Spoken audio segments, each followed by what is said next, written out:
Hi everyone, my name is Diego Boada. Welcome to another episode of A Cup of Coffee with TESOL Experts. Today's question is, what is the best way to teach vocabulary to students reluctant to read? And today I have Luisa Berriolo with me. Hi Luisa, how's it going? Really good. Okay, so Luisa is a participant in our developing an online teaching program. She's a wonderful English teacher. She's been teaching for about 13 years. She is from Montevideo, Uruguay, and she's very passionate about what she does. But what you may not know about her is that she's also a dentist. So she kind of switched careers a little bit, and I understand you still do some dentistry. You still do some dentistry, right? Yeah. I'm trying to do both at the same time, which is challenging, but we are Wonder Woman. Yes, you are. So, your second home is where you currently work, which is Alianza Cultural Uruguay Estados Unidos, which is a binational center. And Exactly. I understand that you teach face to face courses, blended courses, and online courses, and that's why you are taking this TESOL certificate. So, welcome, Luisa. I'm really happy to have you with us. Thank you. Thank you. Um, sh should I introduce Yes, Linda? please. We have a very special guest today. Who is this, Luisa? Today we have Linda Wesley. She's a former senior one instructor at the University of Oregon's American English Institute. She currently facilitates teacher training courses for TESOL and provides private, individual, and small group instruction to students around the world. In recent years, she has also delivered on-site and or virtual teacher training and consulting in Bolivia, Dominican Republic, El Salvador, Peru, Saudi Arabia, and South Korea. Whew! Many All countries over the place, all right? over the place. And Lisa also holds an advanced degree in teaching English as a second language from Western Kentucky University. In her 3 decades of foreign language education, she has worked in K-12 junior college and university environments. And before her work on the collegiate level, she spent 17 years in foreign language education and ESL in the US public school system. Prior to her work at the American English Institute, Linda was on the faculty of the Pennsylvania State University's Intensive English Communication Program, which included a turn as a coordinator of academics and curriculum. Additionally, Linda has expertise in accreditation and was co-coordinator of the IECP's Commission of English Language Accreditation Self-Study. And if that wasn't all, she's on Instagram too. You can find her as Linda Teaches English. That's awesome. Oh my God. Linda, come on. Where are you, Linda? We Hello. can't wait to talk to you. Hi, Linda. How are you this morning? We are doing great. Where are you based, Linda? You're in California. No, actually, I'm in Tennessee. So I'm Oh, in the yeah, I southeast remember. part of the United States. For people that are familiar with country music, Nashville, Tennessee, we're the home of country music. Yeah, absolutely. Well, we're very excited to have you. You have lots of expertise, and you've done a lot of amazing things, and so we're really pleased to have you with us today. Um, yeah, we're trying to keep this video short, so we're gonna go straight to the question, which is, what is the best way to teach vocabulary to students that are reluctant to read? And so I don't know if you want to share some thoughts, Luisa, and then we can hear Linda. Yeah, well, actually, when I first read this question, I was like, well, I should address this question in two parts, the reading part and the teaching vocabulary part, because in respect of reading, we must not think that reading is just confined to books. So we have all kinds of text sources, for instance, newspapers, magazines, newsletters, storybooks, reports, comics. I read a lot Yes. of comics, and you can even get your reading on Instagram as well. Um, and also, not just reading can contribute to vocabulary building, but other activities as well, such as listening to music, watching movies, television dramas, sitcoms, watching and listening to international news broadcasts, TED Talks. I love TED Talks and YouTube presentations. And even casual conversation with just classmates or with knowledgeable people can help you. All these foregoing initiatives work really well, and you can really capture masterful language expressions in powerful word choices. I don't know, Linda, what do you think? I think I've met my sister teacher, or probably more correct, my daughter teacher, because I've been around for a while. I couldn't agree more with everything you just said. Because I think for a long time we have associated vocabulary with sometimes just our reading instruction.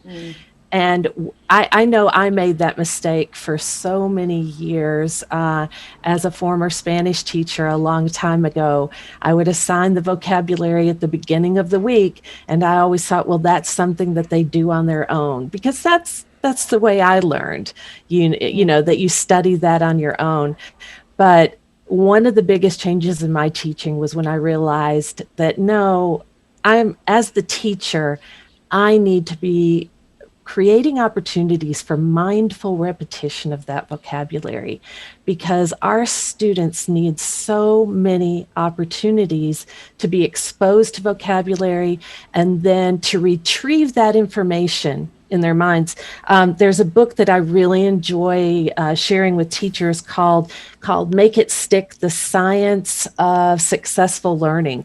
And one of the things that it talks about is how, as teachers, we make that stick by creating those multiple opportunities for retrieval. And like you said, it comes out of more than just the reading, especially today with all the technology that we have. There are so many different ways to retrieve that information. Some of the websites that I use quite a bit are Youglish, which I know is set up primarily for pronunciation, but it's great to see that vocabulary in context. A lot of our students, no matter what age they are, like to see it in the movies and videos that they watch. You mentioned movies and music videos. Yarn.io is great for getting those little snippets. And everybody enjoys those memes and GIFs or GIFs. I never know how to pronounce that word. So it's easy to find that vocabulary there so that we can share it in our social media, Facebook, Instagram, all of those different things. So yeah, I think we're on the same track. What about you, Diego? I love what you said, and I think something you mentioned was context, and I think that's kind of like my main idea, is that you have to teach vocabulary in context, because otherwise then you may not use the word in the right way, or like it will sound a little bit weird. And so I think in my case, for example, as an English language learner, I am very visual, so like I need to see the word and how it's written and how it's spelled, and also the pronunciation. So like something that I do with my students sometimes is that we create like glossaries or dictionaries, and they can be personal or they can be a group dictionary like that everybody contributes to, and then we try to do that. And the second thing is we try to recycle the vocabulary, because if you present something like day one and then you don't use that again, then nobody will remember. And so like if you have a speaking activity, okay, we're talking about family today, your family tree, but make sure to use this word, so you can give them specific prompts about the vocabulary that you want them to use. And so that's a great idea. And the other thing, because the question is what is the best way to teach? And so I was thinking about that, and my background is in instructional design, and I would say that there is no one single best way, because it will depend on your learning goals. And so my example was when I was applying to grad school in the United States, I had to take the GRE, which is it's an exam that Americans and international students take, and it's a little bit difficult. And so there's an English part, and you are presented like you're given a word, and you have to say like this is a synonym or an antonym, and there is no context. It's just that. I think it has changed since then. Like I don't think it's the same anymore. But I had to prepare for that. That was my challenge. So what did I do? Repetition. I did flashcards and I repeated like a parrot, like over and over again. Like I think I learned like 200 words. Do I know how to use those words today? Do I remember any of those words? No, I don't. But I got a good result. So like, it fit kind of like my objective at that time. I think And so, yeah, go ahead, Luisa. Sister, when I was thinking about me being a student right now, I was thinking about board work, because what teachers write on the board is what our students take away from our classes. So if we actually write single words here and there, we are actually encouraging our learners to believe that single words are the most important part. So we need to work at writing the whole sentences, which show typical usage, new language in context, right? Yes. With the words surrounding it, so they can understand the context, right? Absolutely. And the same with grammar, and that the vocabulary and reading and grammar can go together right there. The importance of it being in context. A couple things, Diego, that you said that I wanted to say something about too is, like you mentioned, what you did with the repetition and the flashcards met that goal. And we can't forget that too. I mean, sometimes we have a limited amount of time, or our students have a limited amount of time to meet a specific goal. So we do have to adapt according to those goals. And the other thing was, you mentioned what a visual learner you are, and I am the same way. I'm very visual. But one of the things I have to be careful of is, because I'm visual, I think I tend to do more of those visual activities. And I have to make myself remember that all of my learners are not visual. And so I have to work to create those auditory opportunities and those speaking opportunities and those writing opportunities, because everybody learns in different ways. And so that's one thing that still, after 30 years, I still have to remind myself quite a bit, is I've got so many different learning styles that I'm working with. And so I want to offer that information in all of those ways. What I usually do Great point. what I usually do is try to encourage them to associate the new target vocabulary with something that they already know, or something Yes. that is meaningful to them. So that is one of the things I try to do in class also. I remember when I was a young teacher, and in the books they always had the. You are a young teacher. Thank by the you, way. Luisa. I did not start teaching when I was 10. So, and like you, I came from a different career. I was a photographer before a teacher. So Really? yeah. So Oh my What did you God. do before, Linda? I was a photojournalist. That's what I studied the first time in college. And so Right. it's interesting how we all, some of us come from these different careers. Yeah. Yeah. So, and now I forgot what I was saying. That's very Well, Well, if you remember, let us know. I know that Luisa, you prepared some slides that you wanted to share with us, and I guess we're getting to the end of the video, so I don't know if you want to share that and briefly kind of like make a comment on those. Yes, let me share it right here. A few tips, things to remember when you're teaching vocabulary is don't try to teach all different meanings of a word at once, because it's far better to show students how to use one meaning of the word at a time. We need to be sure to focus on the meaning found in the text or in an exercise. However, if a student asks about other meanings, then sure, feel free to deal with this. I don't know if you want to say something. no, it's great. Go ahead, Luisa. Okay. The second one is give good examples that show usage so students see more grammar. For example, instead of writing to get fired up on the board, write get fired for being late all the time. He got fired for being incompetent and so on. So in these cases, they can see the past simple, the simple passive construction of got fired. They can see the connected preposition for, and they can see the ing form that follows it. So this extra language also serves as a memory aid because, as Diego said, mentioned, the context makes the meaning clearer and Yes, easier to absolutely. remember.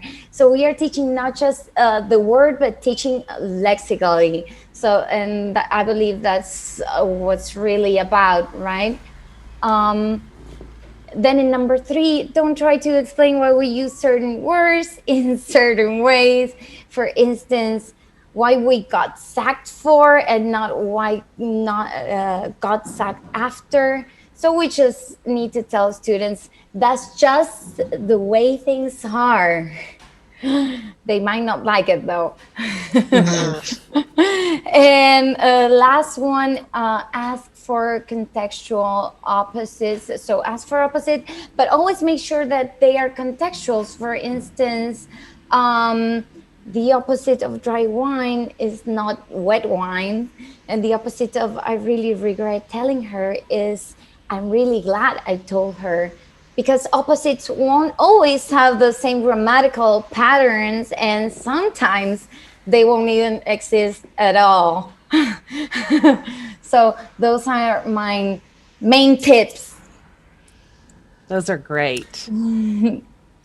Thank you, Luisa. That was a wonderful presentation and a beautiful design. I love it. Being a visual learner, I love what you just did. So thank you. Thank you. Me too, because I'm a visual learner as well. So Right, but that was a good point. It doesn't mean that everybody's a visual learner. So that's a very good point, Linda. And I wanted to say that because that made me think like you have to design for everyone, really, not just for people that learn the way you learn. and So, I okay, remember the other thing yeah. I remember Yeah, what go I was going to ahead. say too is we have to be willing to adapt as well, because I can count so many times that maybe one semester I had some vocabulary instruction with everything that was going great for a particular group. And then the next semester it bombed. I had a totally different kind of group of students. And so I think we as teachers have to be willing to adapt our teaching styles. And if it's not working, it's not working. We can't constantly say, well, this worked for another group, so they need to adapt. We need to work at adapting too, at finding those multiple opportunities for retrieval. And so that's the key phrase that sticks in my mind is not only multiple opportunities for retrieval, but multiple kinds of opportunities for retrieval, whether that be in a song, a GIF, a meme, a reading, whatever it is, bring it all in. Bring it all in. Love that. Yeah. And that reminds me of universal design for learning, which one of the principles is that like letting students show what they know in different ways. It doesn't have to be a conversation. It could be something else. But maybe that's a topic for a different day, And so I don't know if you have any closing thoughts or ideas, anything we want to share. I think we covered it. Yeah. Yeah. And we're trying to make this short, which is hard. Like we're shooting for 10 minutes, but it won't be 10 Part minutes. 2, So thank part you. 2. Well, we may need to do part 2. Absolutely. I'd It be was happy wonderful to. It was wonderful to have you. I think we had so many great ideas. Hopefully people that are watching this, that you will find this helpful. You can vote if you're watching and you want to submit a question and vote for a question of the week. You can do that now. And then we'll have here experts willing to answer all of your questions, all of your burning questions. So thank you, Luisa. Thank you, Linda. I don't know if you want to say bye. Thank you, Diego. Thank you, Linda. It was a pleasure, really. It was so much fun. Thank you for inviting me. It was my pleasure as well. Great to talk to you both. Bye-bye, everyone. See ya. Bye. See you.